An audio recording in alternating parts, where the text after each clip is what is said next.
پیغمبر آ گئے ہیں اس لیے انقلاب آ گیا ہے۔ یہ تمہارے ناپ کی دین نہیں ہے، کسی کے مناف کی دین نہیں ہے، کسی کے عزا کی وجہ سے بدلاؤ نہیں آیا ہے، کسی کے حبل کی کرم نوازی نہیں ہے، یہ عبد المطلب ہو چکے ہیں اس لیے بدلاؤ آ گیا۔ سرداروں نے کہا تھا یہ سردار بتا تو صحیح، آخر اس بچے کی پیدائش سے اور باغوں میں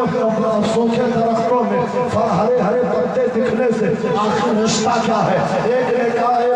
سردار بتا تو صحیح، اس بچے کی پیدائش سے اور اس انقلاب سے تعلق کیا ہے؟ اس بدلاؤ سے رشتہ کیا ہے؟ اس بچے کی پیدائش سے اور اس خوشحالی کا رشتہ کیا ہے؟ تو آنے والے نے کہا تم لوگوں نے کیا دیکھا؟ ایک نے کہا ہم نے باغ میں سوکھے ہوئے درخت میں پتے دیکھے، دوسرے نے کہا ہم نے پھل نہ دینے والے درختوں میں پھل کے گچھے دیکھے، ایک نے کہا ہم نے دشمنوں کو ملتے دیکھا، ایک نے کہا ہم نے رونے والوں کو مسکراتے دیکھا۔ تو آنے والے نے کہا سنو، تم نے یہ سب دیکھا ہے لیکن ہم نے جو دیکھا ہے اگر ہم اپنا دیکھنا تمہارے سامنے ذکر کریں گے تو تم اپنا دیکھنا بھول جاؤ گے، ہمارے دیکھنے پہ تعجب کرو گے۔ کہا تم نے کیا دیکھا ہے؟ کہا ابھی ہم نے دیکھا ہے، ہم طواف کعبہ کر رہے تھے، عبد المطلب اپنے گھر سے نکلے تھے، گود میں ایک ننھا سا بچہ لے کے آ رہے تھے، یہ بڑا حسین و جمیل تھا، میری ان آنکھوں نے کبھی نہیں دیکھا،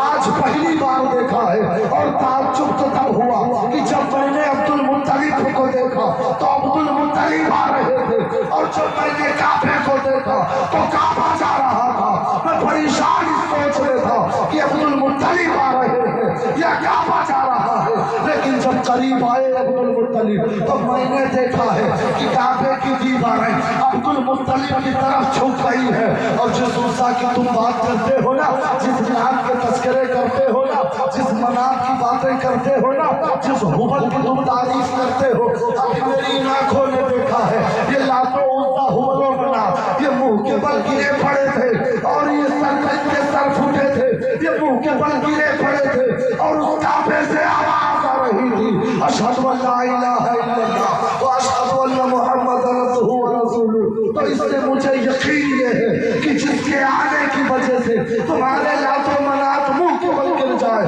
مجھے پورا یقین کامل ہے کہ اگر یہ بدلاؤ آیا ہے تو عبد المطلب کے پوتے محمد ابن عبداللہ کی وجہ سے وہ دنیا میں آ گئے ہیں، بدلاؤ آ گیا، اسی نبی کا ذکر کرنے کے لیے